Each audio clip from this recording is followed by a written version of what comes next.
aqui hoje para falar com vocês um pouquinho sobre Lélia Gonçalves e sua obra. Bom, eu queria começar falando um pouquinho então sobre a autora e suas obras.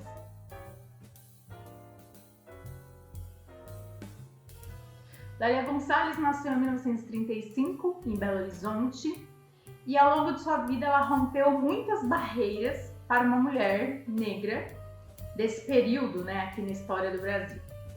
Em relação à educação, só o fato dela ter estudado, a família migrou para o Rio de Janeiro e ela estudou em colégios como o Colégio Pedro II, onde a maioria das pessoas que estudavam no colégio não se pareciam nem um pouco com ela e com a história da família, toda. Então ela estava sempre rompendo barreiras e ela mesma fala em vários depoimentos que ela deu, ela morreu em 1994, mas antes disso ela mesma falava que essas escolas, e depois ela ingressou na Universidade Estadual do Rio de Janeiro, então essas escolas e universidades onde ela estudou, sempre mostrou para ela muitas contradições da sociedade brasileira e fez com que ela superasse muitas barreiras sociais para poder terminar seus estudos. Ela se formou em História e Geografia e em Filosofia na Universidade Estadual do Rio de Janeiro, fez mestrado, doutorado, estudou também antropologia, psicanálise, estudos africanos, tudo isso para explicar a cultura brasileira.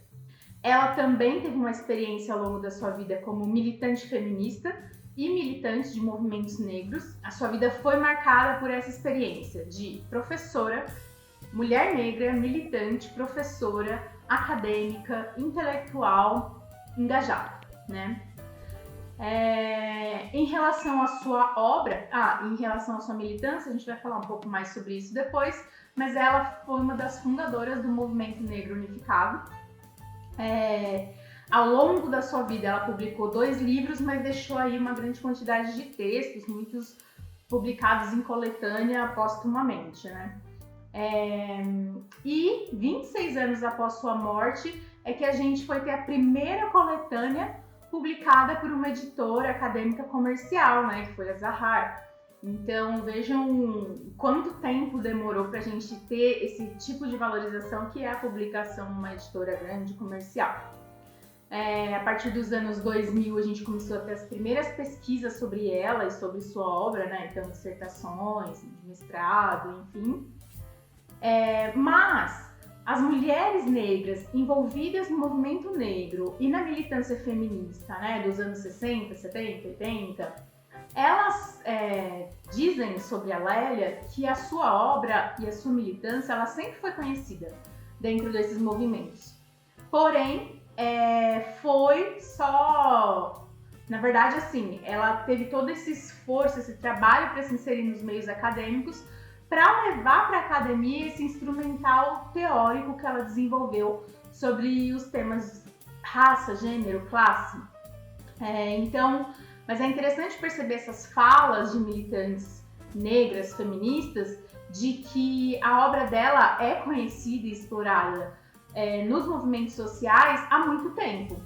Mas a academia, os meios intelectuais, demoraram um pouco para valorizar, Agora que a gente está tendo uma maior valorização da sua obra com publicações e também muitas palestras e um reconhecimento mesmo, Então a gente tem que pensar que no período da ditadura militar, essa mulher estava atuando, militando nesses movimentos sociais, atuando como professora, atuando como acadêmica, dando palestra, participando de manifestações, ou seja, uma das questões que ela trabalha, como instrumental teórico na sua obra, é esse fazer-se sujeito de sua história, Sobretudo quando a gente está falando da história de negros escravizados. Então, ela foi uma personagem, que fez-se sujeito da sua própria história.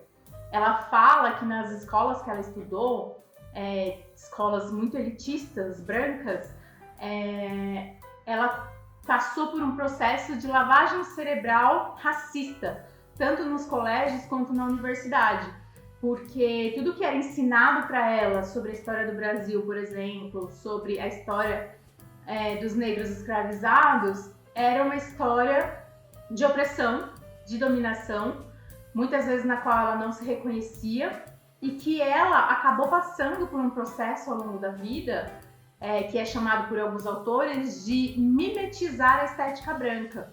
Então, quando ela estudava nesses colégios, ela chegou a usar peruca, a vestir-se, né, na moda adequada, né, ou seja, se comportar adequadamente nesses lugares sociais onde ela conviveu, que não eram típicos para uma pessoa como ela. Ela teve essa oportunidade por ser a 17ª filha de uma família com 18 filhos, então ela tinha os irmãos já bem mais velhos, que possibilitaram que ela tivesse essa educação, enquanto a maioria dos irmãos não teve, né?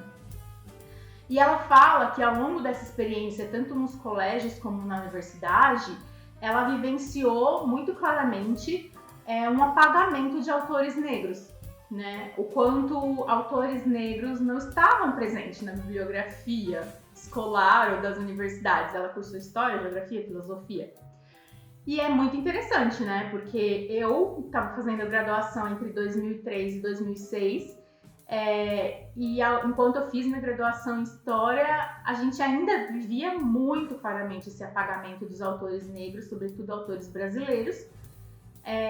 E bem, pelo menos nos últimos anos, a gente tem ouvido falar um pouco mais de autoras como Lélia Gonzalez ou como Beatriz Nascimento, que é uma grande alegria para mim, particularmente. Bem, falando um pouco mais então dessa mulher, ela então fala que ao longo da sua trajetória havia uma tradição de estudos feministas, né, já nos anos 60 e 70, sobretudo estudos feministas nos Estados Unidos. Mas diferente dessa tradição dos Estados Unidos, alguns autores acreditam que uma das diferenças da obra da Lélia Gonzalez é que ela olhou para a realidade brasileira, olhou intimamente para os movimentos sociais no Brasil, porque essa obra intelectual acadêmica nasceu de uma experiência de militância nos movimentos sociais. Então ela é considerada uma madrinha do feminismo negro do Brasil. A própria autora diz em vários depoimentos também que foi através da psicanálise, de uma aproximação e de estudos, tanto de uma aproximação como paciente, mas também de estudo sobre psicanálise, que ela se encontrou no movimento feminista como uma mulher negra. Ela fala que ela se tornou negra a partir de algumas experiências de vida dela, começou a olhar para si como negra, porque isso nem sempre aconteceu ao longo da vida dela. Então, quando ela se torna negra, a partir dos seus estudos e da sua experiência de vida também, que ela percebe a importância, né, de olhar com crítica essa mimetização da estética branca, né, do quanto as mulheres negras tentavam ao máximo se aproximar dessa estética branca, enfim. Racismo e sexismo na cultura brasileira, um texto muito citado, né, da autora nos últimos anos. Foi um texto apresentado em um evento, né, da Unpox, em 1980, no GT, Temas e Problemas da População Negra do Brasil. Então, foi um texto que ela proferiu nesse evento e que depois foi publicado.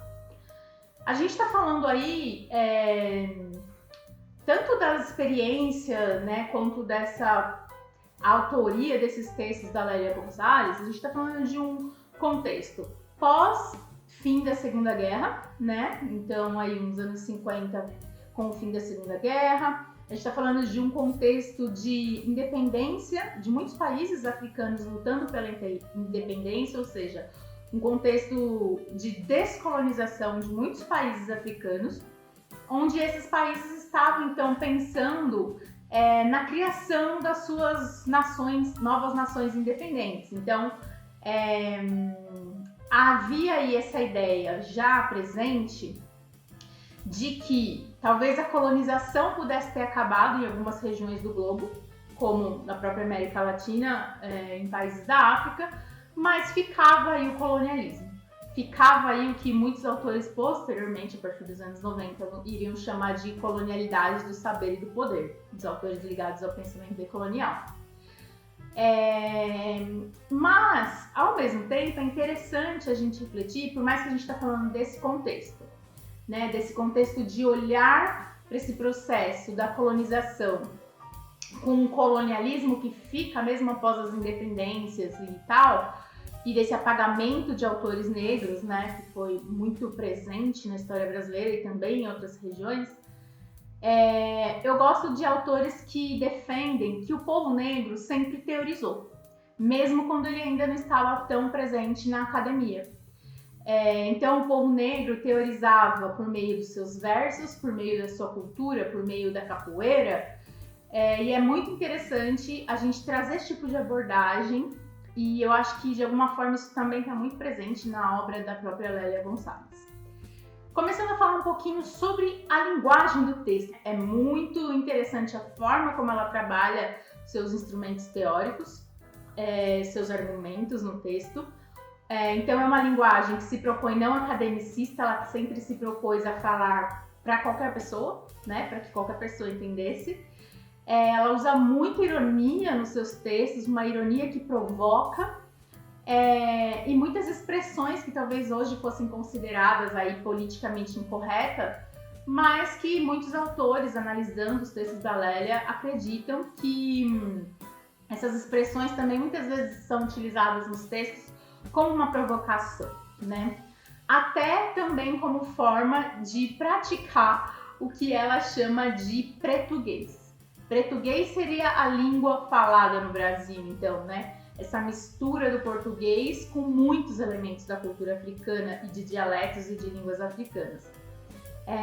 Com isso, a gente vai voltar um pouco a isso daqui a pouco, mas ela fala dessas relações de poder, né? Que se estabelecem também na linguagem, e eu acho que ela tenta praticar isso também, né? A gente percebe a diferença, é um texto acadêmico, né? Carregado de teorias importantíssimas, mas que traz uma forma de escrita talvez não tanto acadêmica. Então havia essa ideia de se comunicar com todos, né? E eu acho que isso fica bastante claro na leitura do texto, na forma como ela vai narrando as experiências de vida, né? E as histórias que ela teve contato ao longo da vida. Bem, ela já começa no início do texto falando que ela entende que o racismo é uma sintomática, é um sintoma que caracteriza a neurose cultural brasileira. Ou seja, ela já está desde esse início do texto contrariando o mito da democracia racial e afirmando que sim, há um racismo no Brasil e que além dele existir, ele é um sintoma, uma característica da neurose cultural brasileira. Então a gente precisa tentar entender o que ela está chamando por neurose cultural brasileira. A autora Jaqueline Conceição, que é ativista do coletivo de GG, ela fala que a Lélia busca, na psicanálise do Lacan e do Freud, o que é a neurose.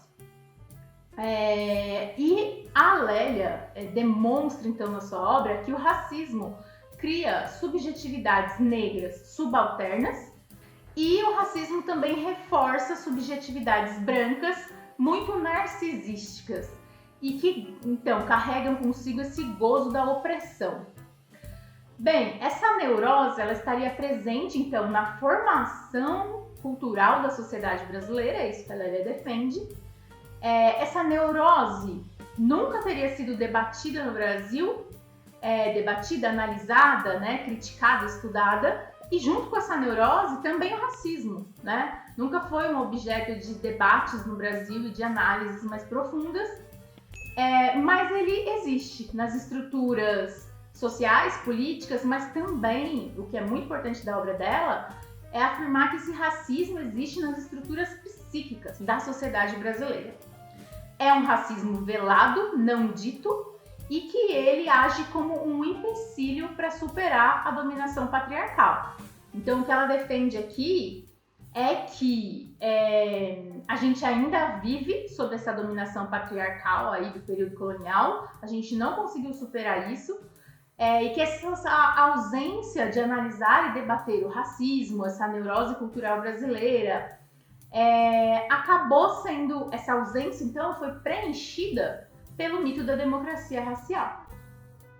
E ela defende que se a gente olhar para essa neurose associada com o sexismo no Brasil, a gente consegue perceber o quanto essa associação produziu efeitos violentos sobre a mulher negra em particular. Então, que existiria uma violência e opressão muito específica da mulher negra.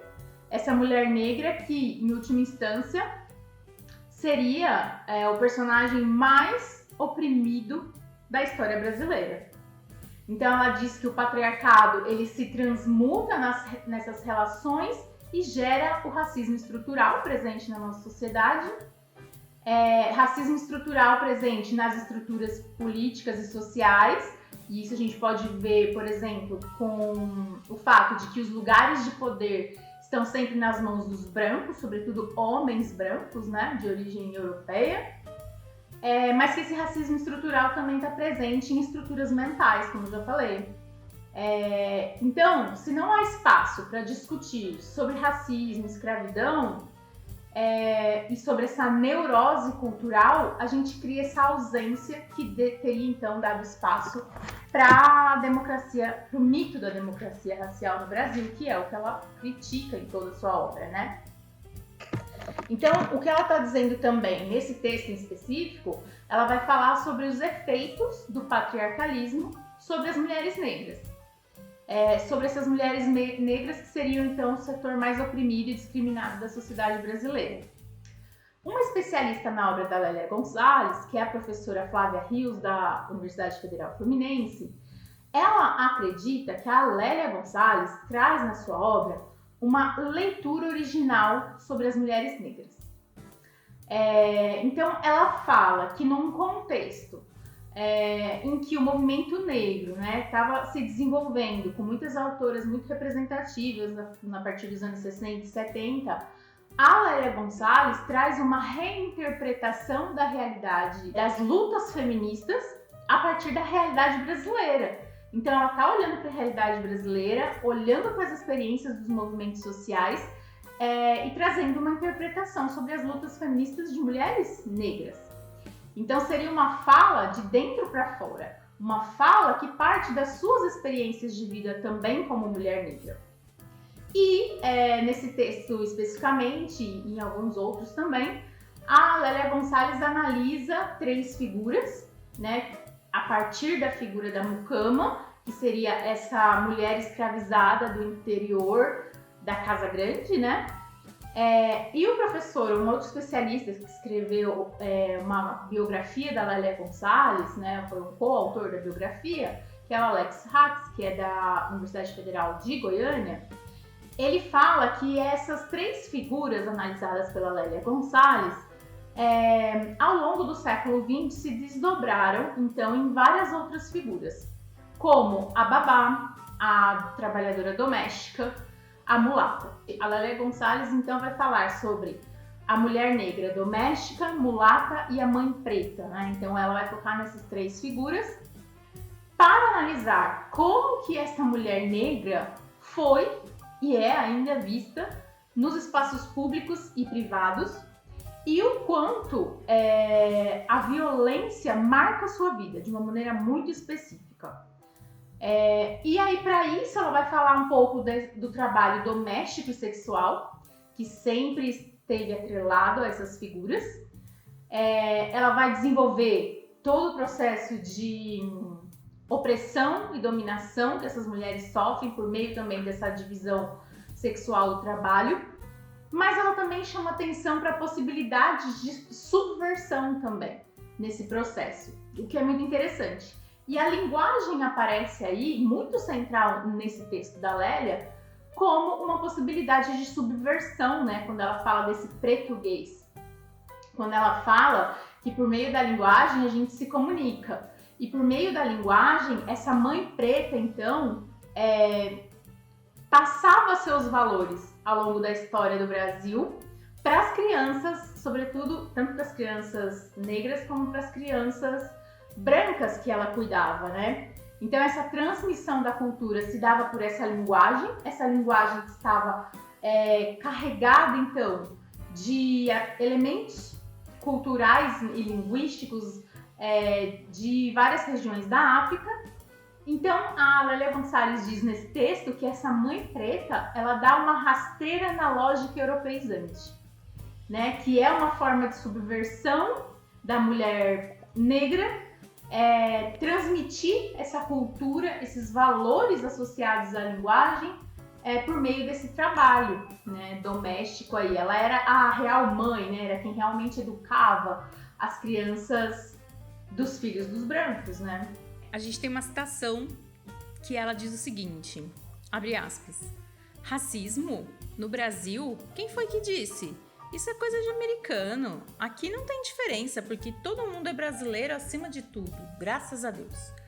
Preto aqui é bem tratado, tem o mesmo direito que a gente tem.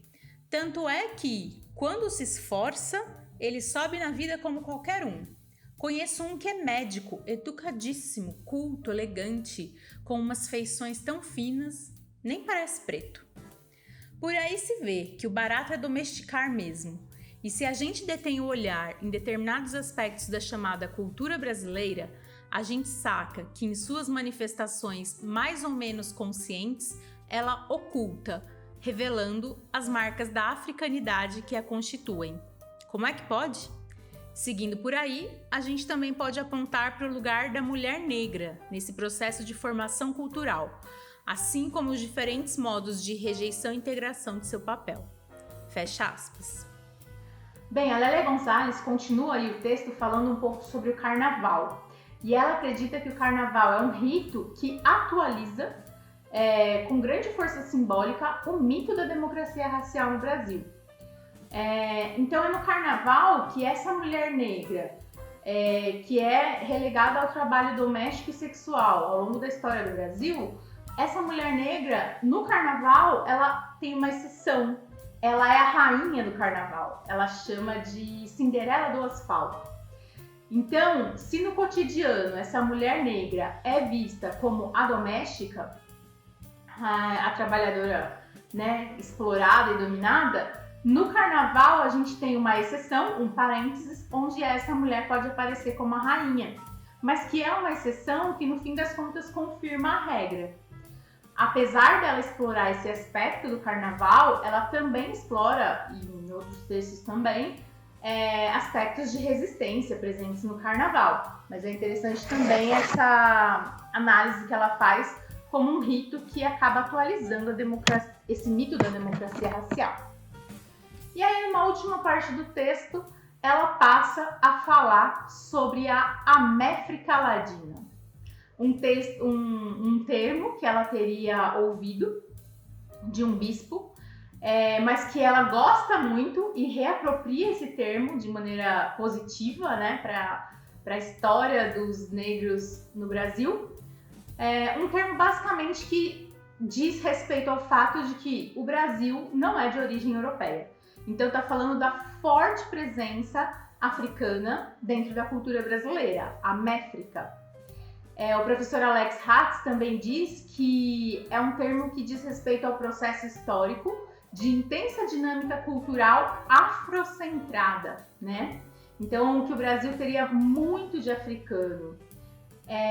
Esse termo, por mais que tenha sido aí, já estivesse nesse texto de 1980, e por mais que ele tenha muita potencialidade para falar sobre as Américas de maneira geral, esse termo não teve muito espaço, né, para essas análises que estão se desenvolvendo hoje sobre ele, né, que se desenvolveram com a Lélia, mas assim, na academia de maneira geral, esse termo não teve muito espaço, como por exemplo teve espaço o termo Atlântico Negro. Mas hoje muitos autores, né, para falar desse Atlântico Negro aí do Gilroy, por exemplo, eles estão relacionando essa ideia com a ideia de Améfrica Ladina, que já estava aí apresentada pela Lélia Gonçalves. Então essa Améfrica, ela também vai além da história do Brasil. Então esse termo é proposto para pensar várias realidades dentro da América, ou seja, tem a ver aí com uma perspectiva transnacional, né, dos estudos sobre a América, onde essa Améfrica supera então barreiras, né, barreiras linguísticas, barreiras políticas, barreiras geográficas, e seria possível aplicar então esse termo para falar das Américas de maneira geral. Então, o que a Lélia está fazendo é falar das diferenças entre racismos em diferentes lugares, né? Já que ela aborda também outros países. é falar desse choque entre o africano e o seu apagamento consciente que aconteceu ao longo da história. E quando ela propõe esse novo termo, né, uma améfrica, então, aí povoada por amefricanos ou amefricanizados, ela está propondo novas identidades políticas, né? O que coloca a obra dela nos estudos sobre a formação do Brasil, sobre a desigualdade social, sobre também as democracias nas Américas, né? A forma como se desenvolveram as democracias também. Bem, uma questão muito importante da obra da Lélia Gonçalles é como ela articula, então, raça, gênero e classe. Existe um termo que foi cunhado depois, né, muito para frente das obras dela, que é a interseccionalidade, que é algo que ela já estava fazendo sem nem que esse termo ainda existisse, né? Que essas análises que articulam raça, gênero e classe. Por mais que a gente já tivesse, então, nos anos 60 e 70, os movimentos feministas nos Estados Unidos, na Europa, falando sobre as relações entre gênero e classe, a Lélia Gonçalles acredita que faltava ainda o entendimento da questão racial para além da classe e das questões sexistas, né? Então, ela fala do quanto, para a mulher negra, na sua experiência de vida, geralmente a questão da raça chega antes da questão da classe. Não que ela esteja dizendo que as questões raciais sejam mais importantes, né? Mas que a mulher negra, especificamente, sente muito mais. Chega muito mais perto e primeiro essa questão da raça e para depois vir as questões de classe e de gênero, por exemplo. E aí o professor Alex também vai dizer que então o racismo e o sexismo eles partem de diferenças biológicas para estabelecer ideologias de dominação, e faz todo sentido essa articulação que a Lélia faz entre raça, gênero e classe. Mas que esse elemento, então, que é adicionado pela Lélia Gonçalles nas análises feministas, que é o elemento da raça, ele demonstra, a partir desse elemento, é possível também identificar uma opressão muito específica das mulheres negras, né? Dessa experiência em ser mulher negra na sociedade brasileira. Em última instância, o que a gente está vendo também com essa valorização, grande retomada aí dos estudos de autoras feministas negras, a gente está vendo que para que a gente consiga olhar com crítica maior ainda esse mito da democracia racial e que a gente consiga avançar em uma educação antirracista, é muito importante esse acesso aos autores negros. Acesso, assim, que é muito recente, gente. Eu tô falando pra vocês que ao longo da minha graduação, eu posso dizer que ao longo do meu mestrado e do meu doutorado também, eu acho que esse movimento do acesso aos autores negros é muito recente e ainda é restrito. E eu termino aqui, para talvez instigar vocês aí a um debate, trazendo uma frase do professor Alex Hatz, que eu acho que tem tudo a ver com a obra da Lélia Gonçalles, que é: sendo comportado, ninguém descoloniza. E eu acho que ao longo da experiência de vida e também algo que está muito presente na obra acadêmica, né, intelectual da Lélia, é o quanto ela não se comportou de acordo com o que os padrões socialmente dominantes da sociedade, enquanto ela vivia, esperavam dela.